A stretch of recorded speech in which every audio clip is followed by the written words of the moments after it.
After that, we'll solve my problem, and you can be on your merry way. All right. What do I need to do? Just stand there and look confused. What? Perfect. What'd you have to say that for?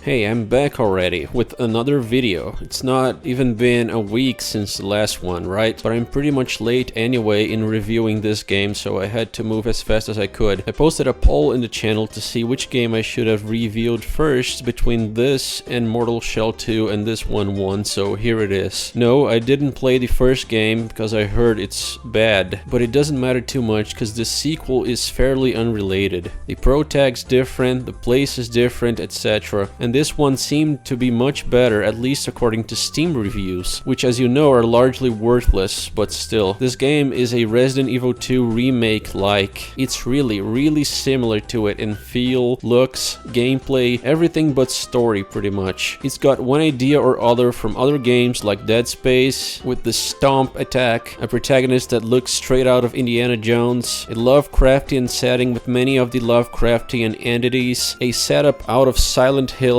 more on that later. So it's a mishmash of many different ideas, all of which were done better by better games. This mishmash could have been good though. I'm not saying it's inherently a bad thing to do, but in this game these pieces felt sorta disconnected instead of all of them working together to make a new cohesive thing that feels fresh. Gameplay wise, this game is passable. It's decent even, though as we'll see in this video, the story and characters not so much, not even close. Holy crap, I don't understand why this game is being so glazed. The Goyim truly aren't human. The Chosenites were right about that. Each day that becomes more and more apparent. It's yet another UE5 slop, generic over-the-shoulder horror game. Just competent enough for the cattle masses to think it's the greatest thing ever for a week. And it looks the part too, but I'm getting ahead of myself again. As usual, I'll go from the best to the worst this game has to offer. So, without further ado, the review. The gameplay is about the same as that of the Resident Evil 2 remake for the most part. Your guns are a pistol, a shotgun, a machine gun, a rifle, and a grenade launcher in the late game. The shotgun sucks, it feels weak as fuck. Its spread is basically what you'd expect from a game shotgun, extremely wide. The grenade launcher was also pretty bad. Its explosion is very tiny. It's basically a weapon for one target only, and it doesn't have a crosshair. The best weapons were the pistol, the machine gun, and the rifle. There are some mods you can attach to your weapons, but none of them made a big difference. For a game of this length, about 9 hours of gameplay, it's bordering on not having enough variety. To me, it barely did it. There's a crafting system, of course. It's mandatory for any modern game, where you combine herbs with a chemical. Where have I seen that before, I wonder? To create healing items. There's gunpowder and scrap metal also, to craft ammo. Where have I seen that before, dude? The inventory management is basically the same as your average Resident Evil remake game. Again, the resources are not scarce enough. Once again, to me, when that's the case, then having a limited inventory space makes not much sense. But these games need to pad out their runtime, so having you running back and forth to store your items in a chest in the safe room, yep, makes sense, but whatever. Aside from 3 tiers of healing items, you also get these shards, which recharge the mask you carry with you. What that is just an instant revive when you die. You come back without extra health for a while, so you gotta be careful not to take a hit again before you find some healing items. Later this is improved and you revive at half health. The safe rooms you find are very easy to spot and have the infinite chest storage, a save point, and a talent table where you can spend your talent points and assign passive stat badges. More on that later. Your movement feels pretty heavy, not gonna lie. It's not too bad though for this type of over-the-shoulder action horror game. The character moves weird to me though. The way he jogs is a little fruity, but there's probably a reason for that, as we'll see later. Some of the animations are pretty damn slow, like the ones where you vault over an open window or crawl through a crawl space. Couldn't they have made this more snappy? It adds to the runtime for sure, and this game is quite padded out. Not the worst on that, but it's noticeable. Some of the differences are you don't have a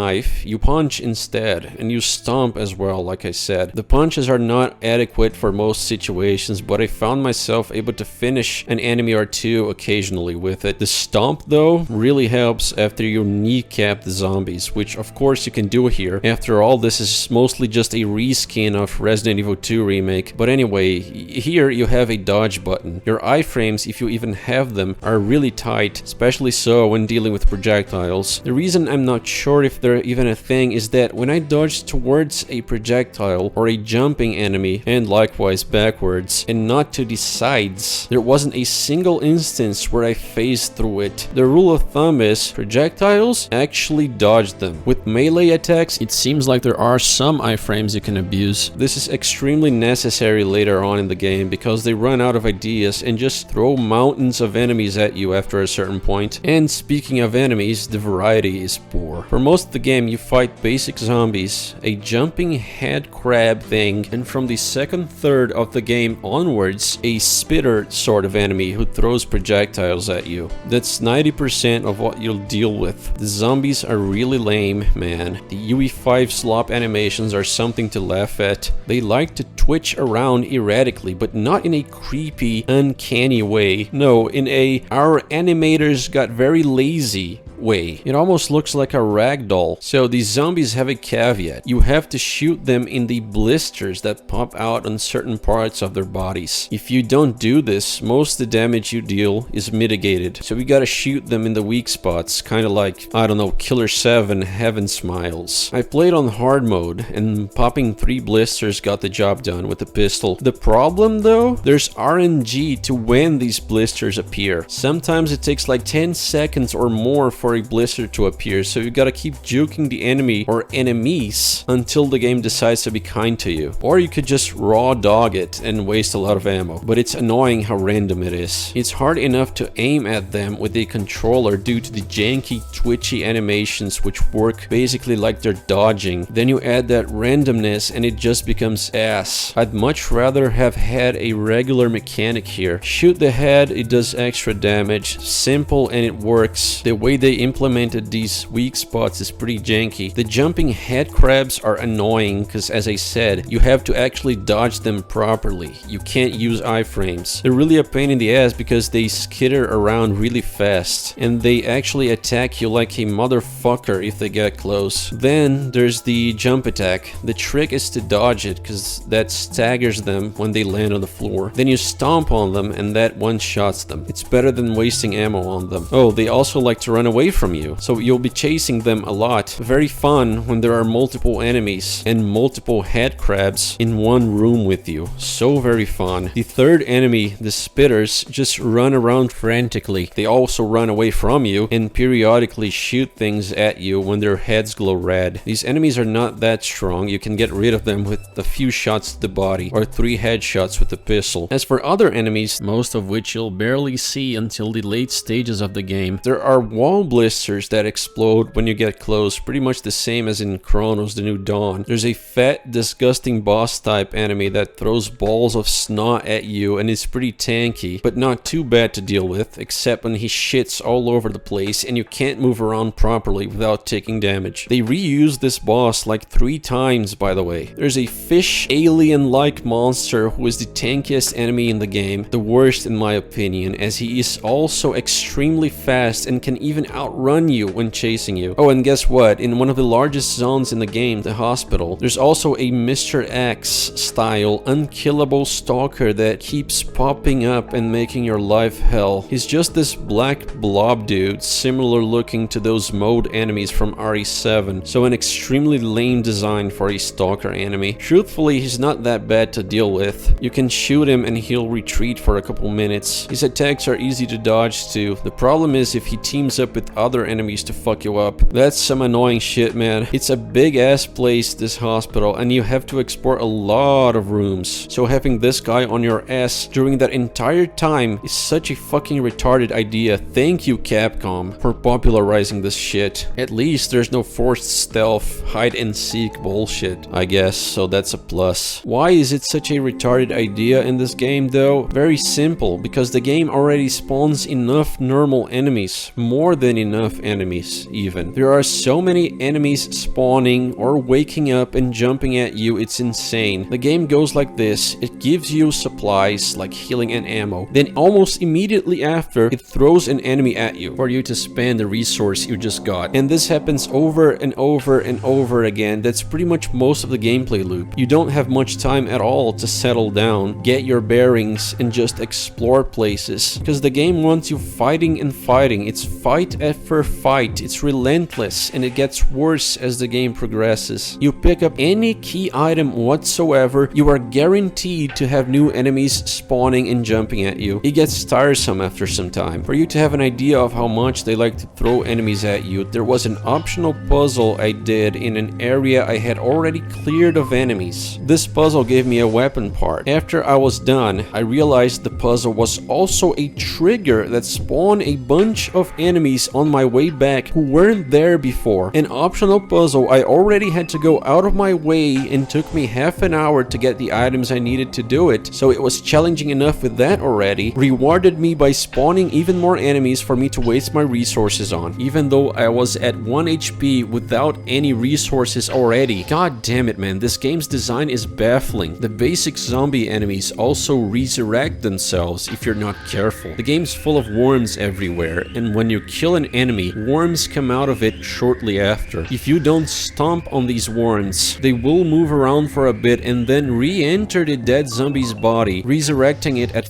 full health. By the way, a handful of times this doesn't happen because the zombies' bodies melt, but most times they don't. So when fighting hordes of enemies who won't let you stomp on the worms, it can be very frustrating. They can resurrect as much as they like. There were times even where worms came out of nowhere to revive enemies, even though I was sure I got rid of all of them. So you think you're free from battles, and then suddenly an enemy you already killed is back to life inexplicably. Later on in the game, in the second to last area, the fish market, they really like throwing a shit ton of those tanky alien-like fish monsters at you. And I mean a lot of them, man. There was a point where there were at least 3 of them chasing me at the same time. Those enemies take about 15 rifle shots to kill, or 5+ grenades to the face. That must be equivalent to at least 50 pistol rounds, and they run faster than you. What the fuck were they thinking with this shit? Your best hope is to either guess when they'll attack you from behind while you're escaping so you can use dodge iframes, or bait them into charging into you, which gives you more time to run before they start chasing you again. They really ran out of ideas for the combat in the late game. There are also lots of timed combat arenas in this game. They got this idea in the hotel area where you have to save a mermaid chick and wait for her to be transported to her boat, and then they reused this idea later on multiple times. You gotta survive waves and waves of enemies until whatever you're waiting for to get done gets done. These battle segments are ironically the easiest in the game. Why? Because due to the sheer amount of enemies you have to face, they had to make resources respawn infinitely so you'd never run out of ammo and healing. Otherwise it would be impossible. So all you gotta do is run around shooting and dodging enemies while getting endless resources from the yellow supply boxes in the arena, which regenerate. It would have felt much more natural, ironically, if the enemies just dropped those resources for you after you kill them, like in Resident Evil 4. I know I just said this game rips off Resident Evil enough, but this is still better and feels less weird than having the supply boxes regenerate. Or they could have just put more supply boxes in the arena instead of regenerating the same ones. That would make the player have to think and strategize more instead of just running in circles, trivializing the battles. Now the bosses, as I said, you fight the same fat boss recycled as a regular enemy 3 times. In the hotel's final stretch, you fight a big headless version of the basic enemy who has a bunch of fungus lumps on his back. This one becomes the basic enemy later on once they, just like in Resident Evil, have a chance to evolve into this headless version, much like the Plagueis enemies from RE4. They're basically just a tankier basic enemy. Then in the second to last level, you fight a boss which is just a giant black blob blob with eyes. I'm not sure on this, but this might be the Mr. X/Nemesis type enemy you had to deal with in the hospital. Because, well, this is just the Nemesis boss fight from RE2 Remake and RE Requiem. You click the 3 little thingies on the arena so the boss opens up his many eyes, and then you shoot them. That's it. There's more about this fight in particular I want to go over, but I'll save that for later, okay? When I talk about the really bad stuff this game does. Then you fight the final boss, the big eldritch abomination stupidly called Slither Prime because of a pun the 2 main characters make earlier. Giant creature seemed almost intelligent.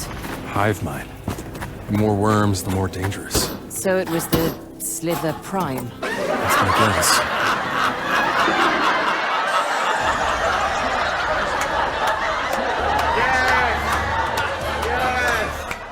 This fight was not great, man. All these boss fights, much like the battle arenas, have regenerating supplies for you to get. So I first tried all of them on hard mode. And anyone can do it too. Right before the final boss, the game straight up gives you all the ammo and supplies, just like that in a silver platter. The final boss fight is the only one where to get resources, you have to kill the minions the boss spawns instead of picking them up from resupplying crates. Then you just run around shooting him and evading the shit he throws at you. It's a very mid boss fight. And that's it. A total of what? 4 bosses? That's less bosses than in Silent Hill 2, man. The original. A 3 to 4 hour long game. This game is 9 hours long, give or take. Moving on, this game has a badge system where you can equip a total of 4 badges and they give you slight modifiers like damage reduction, more healing from items, more damage to enemies, so on and so forth. You spend some talent points on them, I believe, to get these badges. It's weird though, the most I could unlock were the first 2 tiers of badges. There's a total of 4. That's because you start with only 2 free badge slots, and to unlock the remaining 2, it takes 10 talent points. That's way too much. I completed all the puzzles I could find, man, that give you points as a reward, and it was still not enough. You either have to choose between having more slots and no badges, or unlocking new badges and only being able to equip at best 3 of them. But the first 2 badge tiers made really no noticeable difference to me. The damage reduction ones, the healing ones, even the ones that say there's a noticeable difference, I couldn't notice any. It's really subtle. Feels like they shoved this whole mechanic in the game last minute, to be honest. And like in Resident Evil Requiem, you got some lockboxes you can open with a certain key that melts when inserted in them. They almost always give you good rewards for doing so, like inventory space and weapon parts, so I liked going out of my way to unlock every one I could. The puzzles weren't too bad. There's considerable repetitiveness though, in that a lot of them are just 4-digit padlocks or safe codes you have to enter. There could have been more variety to that. You find a bunch of notes, they usually each have one of the 4 numbers for you to input in the safe, rinse and repeat. Some of the puzzles are more interesting, like this lightning totem you have to rotate based on the info on some memos. This one where you shoot the statue's arms in the order a poem obtusely tells you to, or my favorite, the light switch flipping style puzzle. None of them are too hard. Some riddles are a little obtuse, but you can figure it out if you use your noggin and attempt multiple perspectives if you have to. One major puzzle mechanic though is the evidence screen. You pick up memos throughout the game, and some of them are considered clues, the ones that are relevant to a puzzle, and they are added to this evidence screen. Here you basically have to connect each evidence with other ones related to the same puzzle or riddle. If you do it right, their color changes from pink to teal, and you get some talent points as a reward. This was actually a little enjoyable to do, especially on hard mode, which skips the use of yellow paint on important words. Even then, they're not that hard to put together. Each area has its own set of clues, and you can see how many there are in the evidence screen. You're not solving any big mysteries though. This detective-like mechanic is really not deep at all. It's entirely optional also. You can just skip this whole mechanic if you don't care for it. You'll just have less talent points. Adding to the padding issues in the hospital, there are certain doors you have to open by using some people's skinned out faces, like a face scanner. To get these faces, you have to open their containers like this.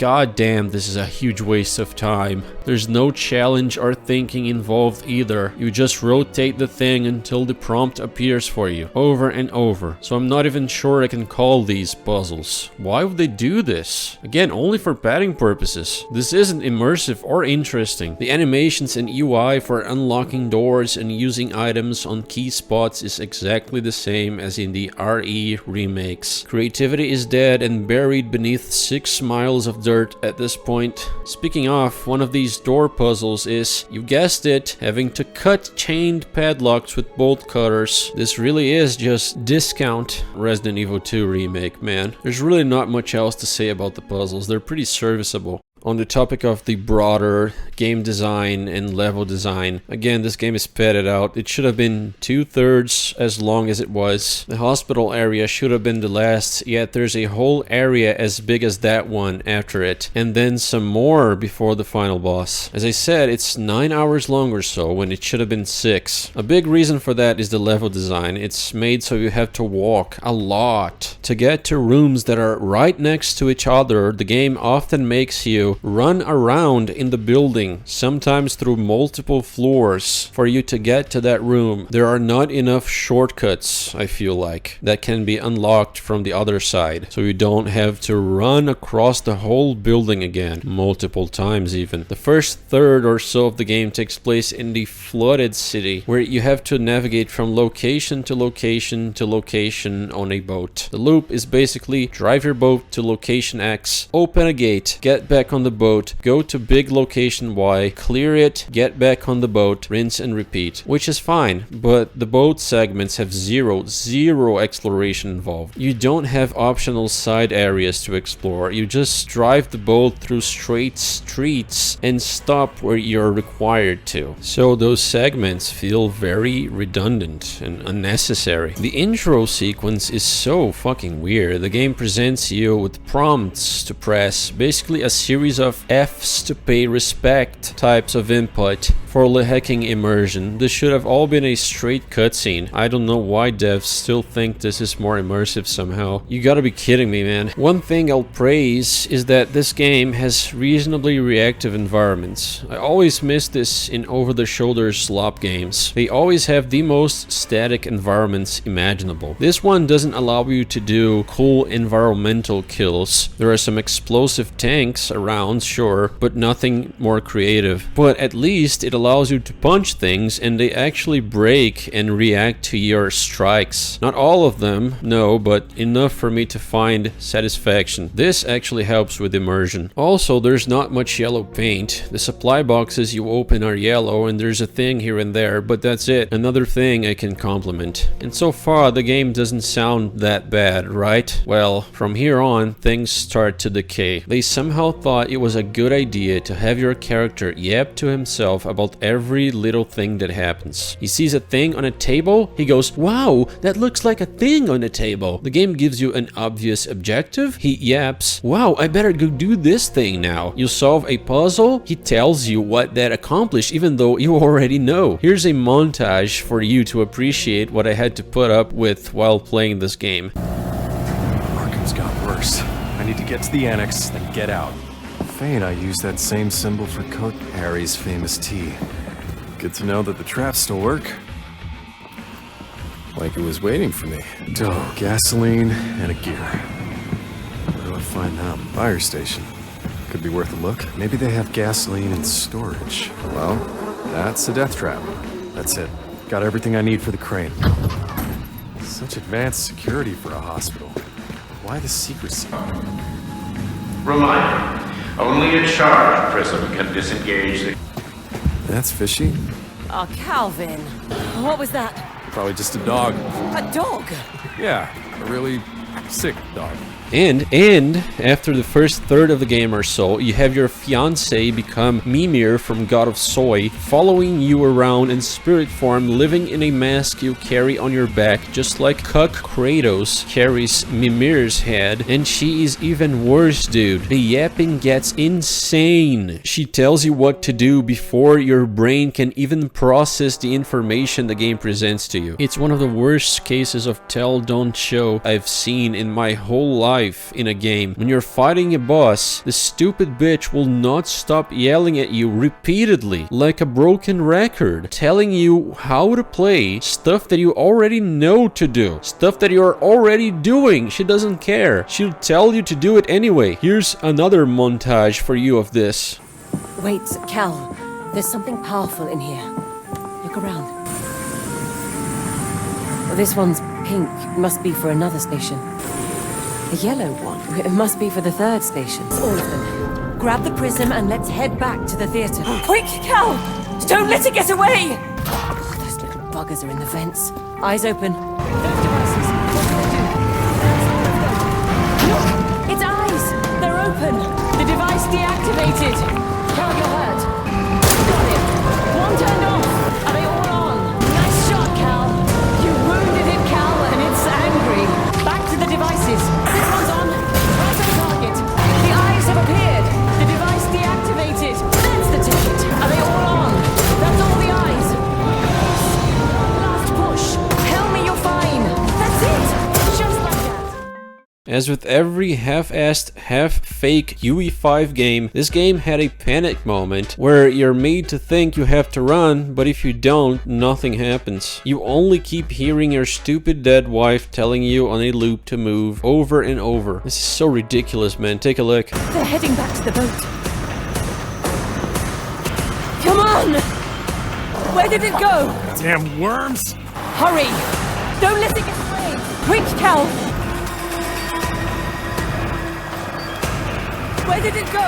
Don't let it get away! This game sucks monkey shit. Are you kidding me? Which is funny because they can do panic moments right when they want to. There's one at the hotel where to open a lockbox, you're hit with some weird noises in a room and you start taking damage over time. They force you to think on your feet to figure out fast what's causing this. It's a bunch of speakers playing demonic music scattered across the room you have to destroy and solve the issue before you run out of health. So when they do the jank fake game BS, it's on purpose. They just have to pad out the game more with an illusion of gameplay. Also, this game was doing something that was not bad, which was after every location you cleared, you got a cutscene showing the past of the main character and his relationship with his fiancée. These cutscenes felt properly inserted in terms of pacing and didn't require any input from the player for hecking immersion. Too bad they only do this twice early in the game and then we get no more backstory for those characters. We know how they met and how there was one bad incident which kick-started the plot and that's it. Again, they were doing something right and fucked it.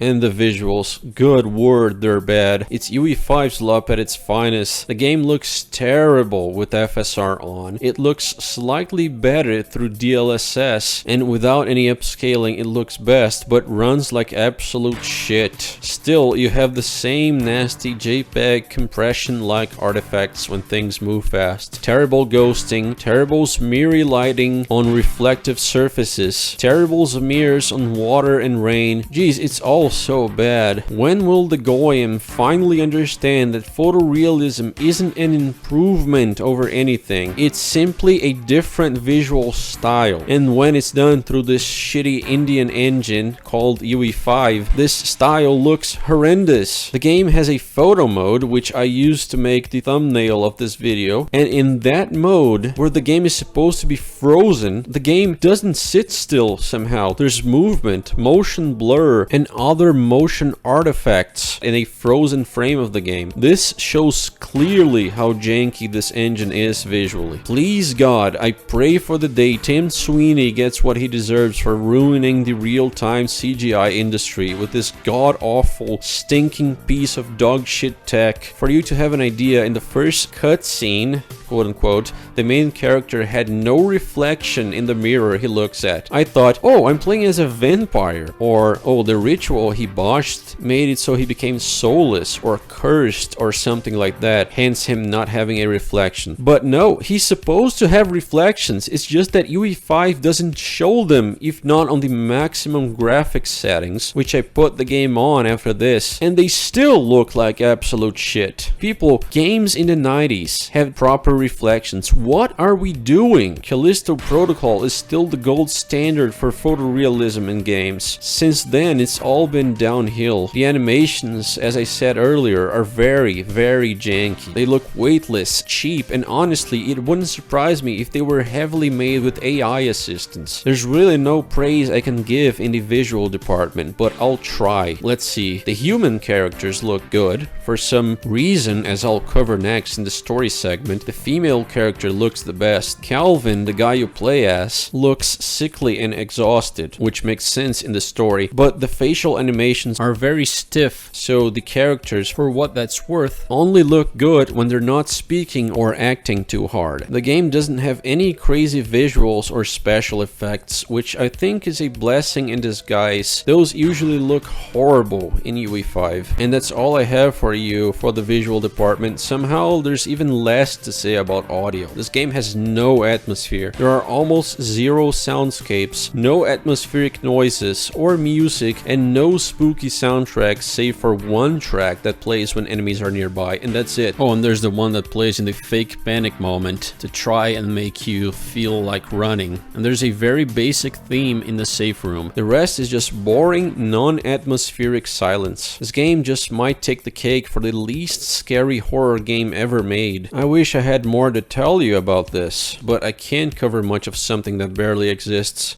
And here we go, it's time to talk about the worst of it. This story fucking sucks. It starts off okay enough, the premise is pretty simple and effective. It's basically the Silent Hill 2 Rebirth ending. The main character, Calvin Rafferty, is trying to revive his fiancée, Faye, who's dead, but not technically dead, just in a supernatural coma. Why? Because this retard couple were, instead of living a normal life, having a family and children, they were fucking around with occult stuff, like teenagers messing with Ouija boards and shit. So the result was, this ritual fucked them up and left her in this state. This is a subtle indicator of the propaganda this game goes for, but I'll hold my horses for now. So in order to wake Faye up, Calvin's gotta do another occult ritual, which he needs a book for. This book is in the library a few blocks away, because yeah, libraries just have cursed books that actually work and can bring the end of humanity just lying around. To get there, he goes through a lot of trouble, and he meets this dude who gouged his eyes out and replaced them with Cthulhu's penis worms or something. And what do when you meet someone with penis worms coming out of their eye sockets? You trust them immediately, like Calvin here did. These worms are all over the place. They came with the flood, which flooded the entire city, hence the title of the game, Sinking City. This flood must have begun in the first game in the neighboring town of Oakmont, which is a neighboring town of Innsmouth, a town you might know from the Call of Cthulhu stories. So the flood spread to Arkham, the city where the game takes place, and instead of evacuating, Calvin stayed behind because he needed to find a way to save his fiancée first. So after he does the ritual, the final boss interferes and takes her body away, so only her soul comes back. They can't touch each other. And basically the game from now on turns into a string of cases of, I'm sorry, but the princess is in another castle, as every time we almost recover her body, the final boss snatches it away. Again, just delaying shit. Padding. Calvin must be one of the most effeminate male protagonists I've ever seen in a game. He doesn't speak like this, and he's not gay, I think. Maybe he's closeted, but no, that's not what I mean. No, what I mean is, in the two cutscenes we get which explain their backstory, Calvin is shown to be a guy who's good with words, but his fiancée Faye is a complete girl boss. She's taller than him, has a silver tongue better than his, and likes to boss him around, telling him what to do. As I said before, there was not a single moment in their couple dynamic where Calvin is framed as the guy in charge. No, he is the feminine one, while his fiancée is the one who takes the lead, who's the most logical, objective, proactive. There's a scene where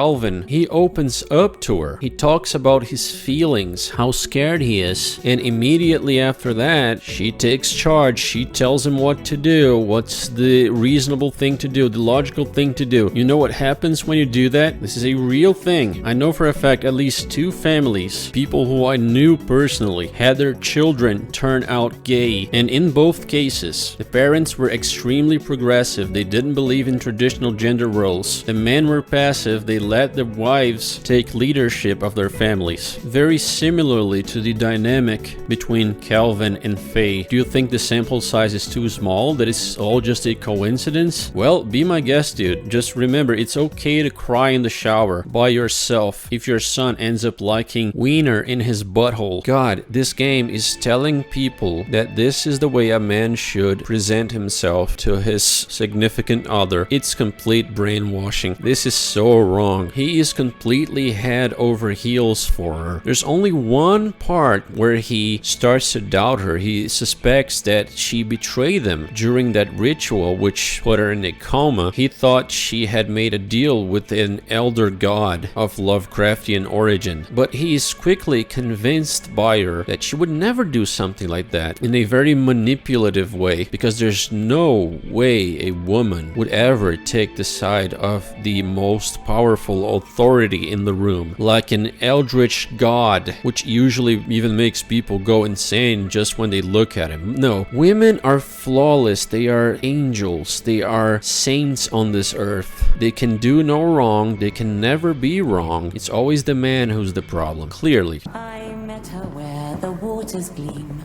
A fish so fair she was my dream. Her scales like gold, her eyes so bright. Her love was warm and kind and right. You did it, Faye.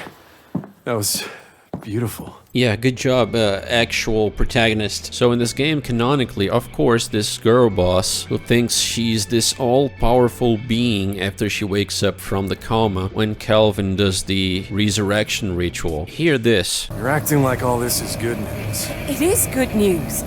It means I have power too. Just wait until these worms learn who they're dealing with. Alright. Wow, so stunning and powerful she is. I am clapping. I'm kneeling. She's actually called a dreamer, a special type of person who can see other worlds. Because of course she is. She can do anything. She's a woman, dude. And a bossy one at that, so she can do even more. A gentleman doesn't question a lady's presence. He merely appreciates it. Your life is nothing. You serve 0 purpose. You should kill yourself now.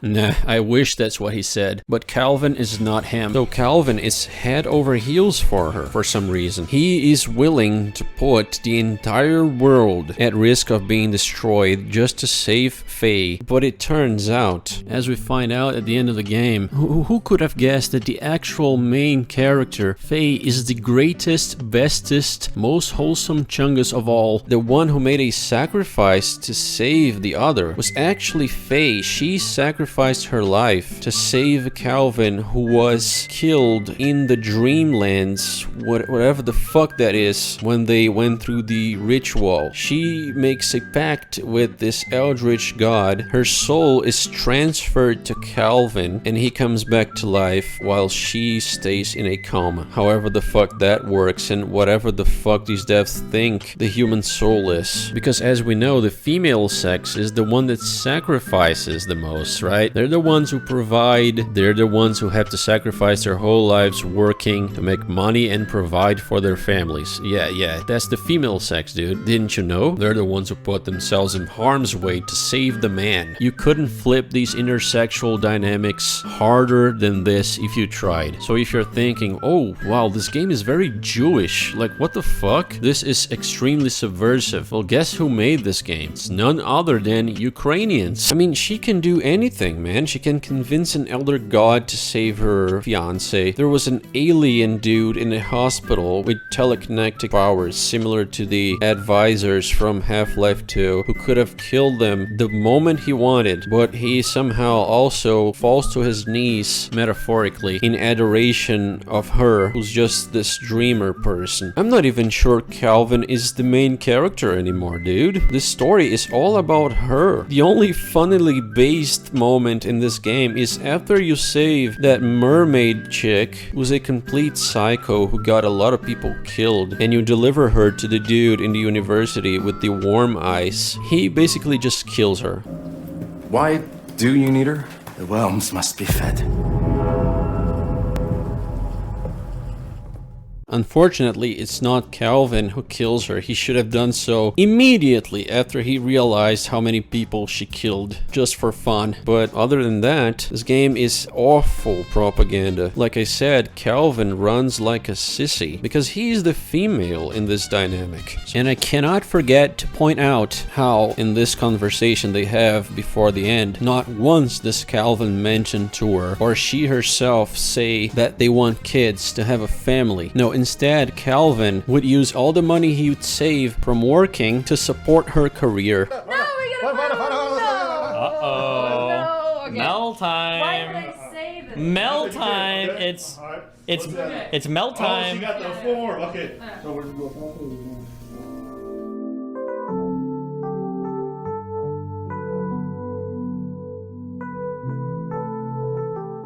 So when Calvin goes through the whole game obeying his fiancé's every word, at the end of the game, after you chase after her body, which is snatched by the final boss multiple times, so thanks for all that petting, Mr. Final Boss Eldritch Abomination, at the end the truth is revealed, the one I already told you. So Calvin and her decide that it's fine if the world meets its end as long as they can be together. And so that's what they do. This game has only one ending, and it's a terrible ending. I guess Cthulhu himself, as a result of what they do, arrives on Earth and destroys it completely. They become the Silver Surfer couple, and that's your amazing story. Oh, I almost forgot. To drive the point home of how much of a cuck Calvin is, there's this fish abomination that you have to help in the fish market area. So Calvin goes through all of that, all the perils and dangers he had to put himself through to save his fiance. And this bitch, this disgusting creature, when he asks what he could do to help, she says, All right. What do I need to do? Just stand there and look confused. What?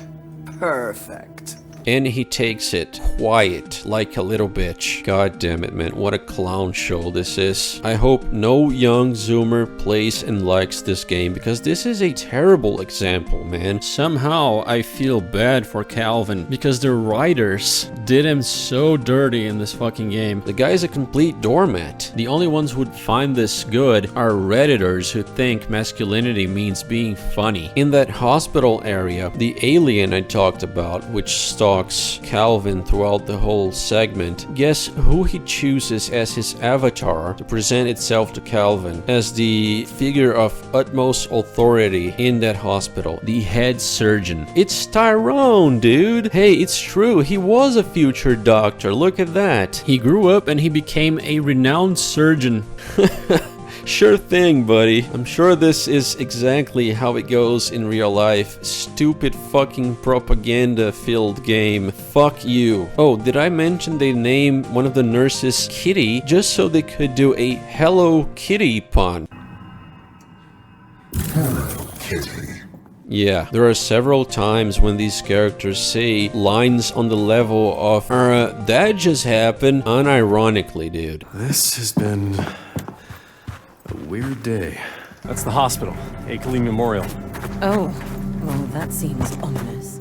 Holy lampshading. It explains a lot, man. These patterns, they are always correct. Oh, by the way, remember how I said this game was made by Ukrainians? Well, guess what? It shoves down your throat every time you open the game. It makes appeals to emotion regarding the Ukraine-Russia war, telling you like how many people from their team were drafted, how much they suffered to make this game amidst a war, and blah blah blah. There's a room in the hospital with a bunch of x-ray pictures of amputated limbs you can look at, and all these limbs are apparently from real life people who went to war with Russia, and this is supposed to make you feel bad for them, like, oh, look how horrifying this is, but we had to go through it anyway because glory to Ukraine or whatever. We are the good guys. Ukraine never did anything wrong ever. We're a bastion of democracy, and all the virtuous values like progressivism, secularism, globalism.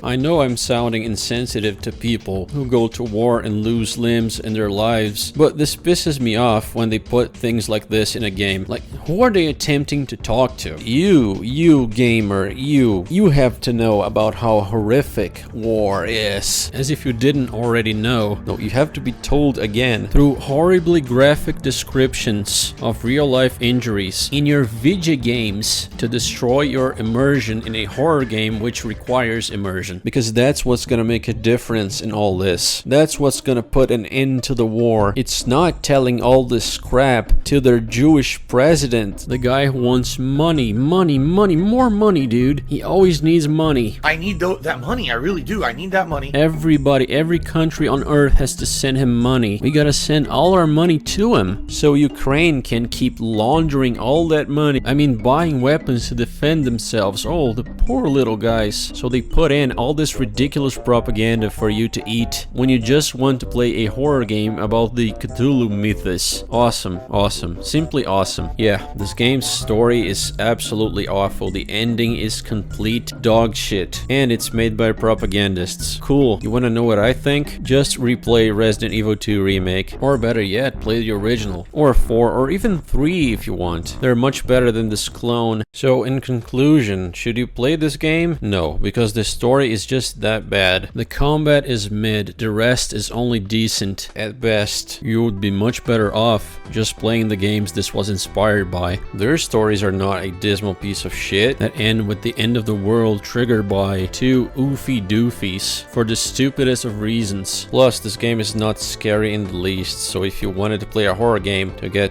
actually scared, then stay far away from this one. This game's being glazed to hell and back on Steam. The Goyim are at work again. No, the game's not that good. I don't know how it compares to the first one, but if the first one is worse than this, then I'm glad I never bothered with it. And this is the end of the video. Thanks for watching another review of a bad modern horror game. There will be one more of these next month. I'm sure you know what I'm talking about, and I'm not looking forward to it. The newest trailer of that dog shit already confirmed my suspicions about how it's gonna be. But enough from me for today. I'll see you guys in the next one. Take care.